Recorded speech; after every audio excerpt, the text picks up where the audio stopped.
Yes, and hello, I'm Darkleon and this is Let's Play Professor Layton and the Curious Village. In the last episode, we actually started looking for clues around the village and we were actually able to get a couple of things. But our search was interrupted. Where is the venue? Oh, it's because it's having the thing. So, I'm just messing around here. Our investigation was interrupted by a phone call from the innkeeper, and right now I'm just messing around once again. But we should go ahead and check the inn because she needs our help. And that's about it. Some strange things are happening, and while this is going on, I actually wanted to talk about something, and that something is actually the voice actor of Professor Layton. That man is Christopher Robert Miller. He is rather famous for being in a lot of B movies, and the voice of Professor Layton. So let's go ahead and talk to Bertus for a little while. Welcome back, Professor. I've been so looking forward to your return. Thank you. Was there something you wish to discuss with me? Oh my, yes. Listen to this. One of the guests just performed a dozen does routine on me. Huh. The man's gone, so are all his things. I'd like you to bring him back. I'm a businesswoman after all. How can I run a business with scoundrels keeping out on the bill like this? Would you mind if I looked around the man's room? Please do. Look at it all you want. Here, I'll show you in. Wow. What an absolute pigsty. Wow. This whole place stinks of smoke and there's trash everywhere. Beatrice, can you describe this guest appearance for me? Well, he had a sharp mustache, and it was pretty clear he wasn't from around here. That was obvious. A mustache? Reeks of smoke? Wait a minute. It was Wario! Do you suppose she could be talking about Inspector Chelmy? Inspector Chelmy? Isn't he the self-important windbank who's being up at the Rainfall Manor? No, that's not him. That man who stayed here just looks so much more evil. He was wearing a long trench coat. I'm sure you know the type. Oh, where could he have run off to? Sorry to ask you this, Professor, but would you be a darling and find the thief who skipped out on his bill? Yeah, sure. So, as I was talking about Christopher Robin Miller. Christopher Robin Miller is one of the things that basically be a darling and find the bill doesn't thief. Honestly, how are we even going to make progress on our search for the golden apple? Things aren't looking good. No one knows anything about the item in question, and we have no leads. I'm beginning to wonder if this golden apple that everyone is in a flap over even exists. Now look, I wouldn't say we're without any leads. Think, my boy, there's a place in State Mystere that every villager has warned us to stay away from. What do you mean, the tower, dummy? No matter who we ask, no one seems to know a thing about the place. But suppose for a moment that the tower has something to do with the golden apple. Then it follows that the people of St. Mystere, scared to draw near the tower, wouldn't know anything. Of course, we need to investigate the tower. The tower marks the far northern part of the State Mystere. Let's share the road north of the market for a route to the tower. So, Chapter 6, the Elusive Tower. A lot of people consider Christopher Robert Miller to be a very important part of the whole franchise. When they made the movie, everybody was wondering, well, would the voice of Layton be Christopher Robert Miller? And they said yes. When the new 3DS games came along, the question was, would the voice of Am I supposed to... No, I'm supposed to go actually back and talk to Percy here. Will the voice of Layton be Crystal Robin Miller? And the answer was yes. And when they made the the Phoenix Cross Professor Layton games, the answer was, well, we're not sure. We're going to bring it to America. Now, Capcom, now. Each of these words doesn't make the sound of silence. Note, rhythm, rest, tremp, chord and scale. Well, this is actually one of the few that I never got to answer. So, the sound of silence. Well, note, the E is silent. Rhythm.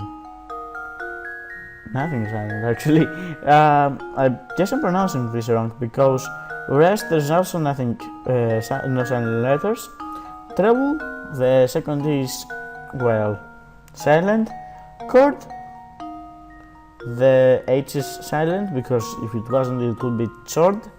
And scale, which means that E is, well, wrong. I guess I'm saying rhythm wrongly. Wow, but okay, sure. Since it gets it, I'm okay. The right answer is rest. Capcom is pulling one, and actually it's pulling two. First with, well, Yakuza and Saiban, no. With the Edgeworth, the second Edgeworth game, because, well, I guess it makes sense because, well, the DS is kind of dead right now. The lamp is to go to look. It's kind of dead right now, so okay, I guess it makes a little bit of sense. But, well, they brought the new the new Phoenix Wright game here on this side of the words. Sorry. So, no, I still shouldn't go up this way. God damn it, Leonida, go back. I should have gone to the mayor's house and, well, Rodney should give us another puzzle.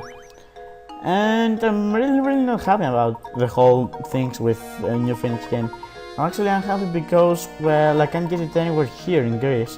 I guess I'll have to download it from the Nintendo eShop, but I guess I'm going to survive this. The board has 12 dots in it. The task is to connect as many dots to form as many squares as possible. You can use each square dot multiple times, and you can orient the squares however you wish. So, well, for starters, there are, I believe those are 5 squares like this. There should be 5 squares like so. No, not 5, that's 4. Anyway, and well, you get my point. And there should be a couple more that are oriented like this. Actually, there should be 2 more that are oriented strangely like this. So the answer is, if I'm not wrong, 11. Luke, here's my answer. Another puzzle solved. Yep. 5, 4, and, well,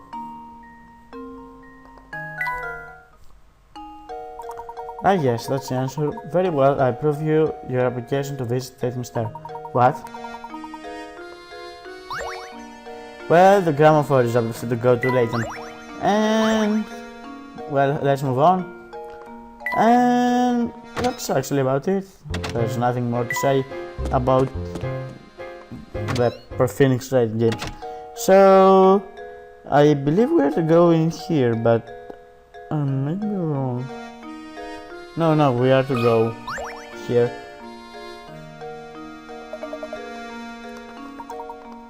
So, here's the puzzle right there. Laziest man on earth. Behold, Before you sits the laziest man in the entire world, known far and wide for his aversion to physical activity. This lag has designed his house so that he can grab anything without leaving the comfort of his recliner? So, using an elaborate set of tools including a fishing rod, an extendo arm, and high-energy magnets, this legendary loafer has put everything in the room within reach. However, despite his effort, there's still one place he can't reach without getting off his duff. So, well, he might be the laziest man on earth, but, well, at least he has some ability to think. And there's only one place that he can't reach. Oh, I have to drag the circle instead of do it. And that's under his couch. There we go. Another puzzle solved.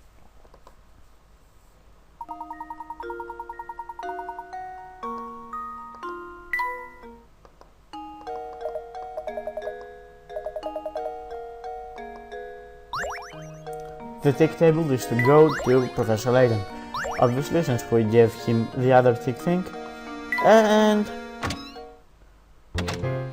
now we're actually free to go and, well, get to the tower. So, the clue, well, firstly, go ahead and talk to Agnes. Actually, we have to talk to Agnes twice. So, she will give us another of these puzzles about who's lying and who's not. So, 4 kids were playing and one of them threw a ball right through your window. Here's what they had to say for themselves. "Not me, I didn't break it," said they. B. "Okay, I'll tell you the truth. It was me, I broke it." Don't be mad at A, he didn't do anything. B didn't break the glass, I swear. You know for a fact where the scum who broke your window is lying. However, a known number of the other children may be lying as well. Can you figure out which one of these darn kids broke your window?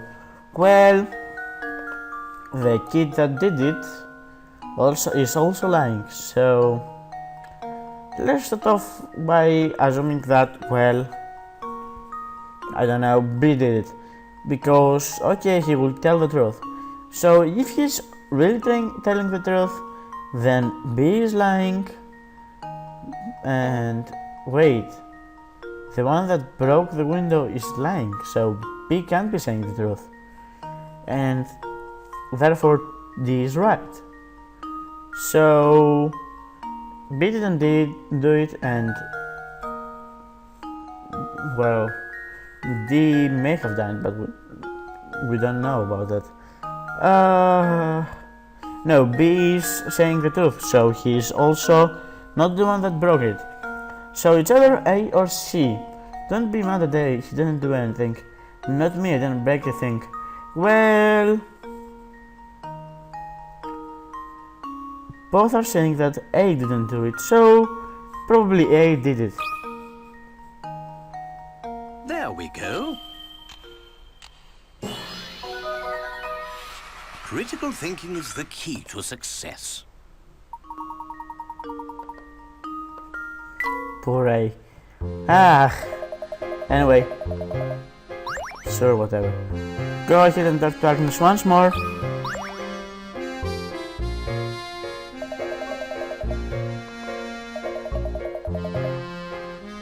Yeah, whatever. She's all about fate and stuff. The wired cube. It's a boring one, really. So you want to create a cube out of metal wiring using the fewest number of wires possible.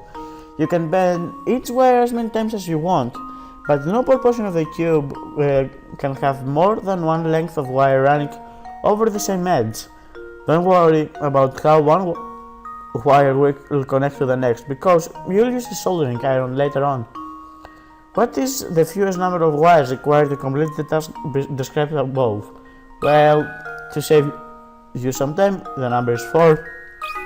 Let's move along. Luke, here's my answer. Critical thinking is the key to success.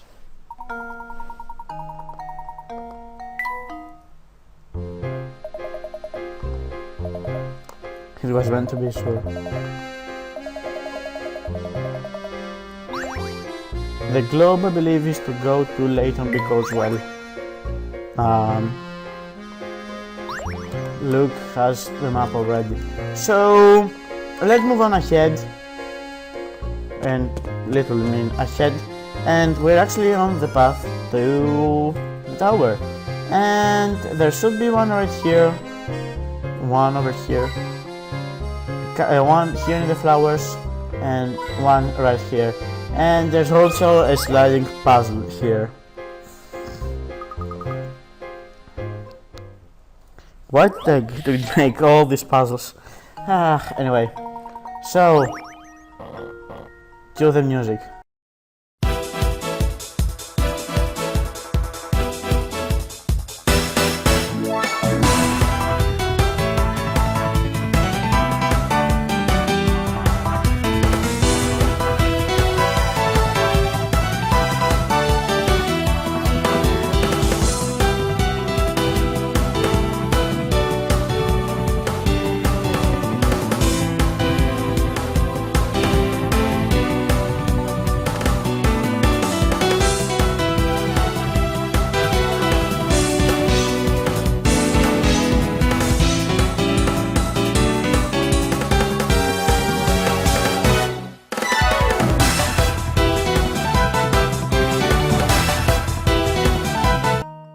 I've got it! I did it! Yes! Oh, it can be done in as few as 30. Okay. Now I do not want to retry this. Thank you very much. So, well, okay, it wasn't that tough. I mean, I didn't need to restart it anymore. Not anymore, I didn't actually need to restart it 10 times. Oh, look at this. Some piece of paper right here.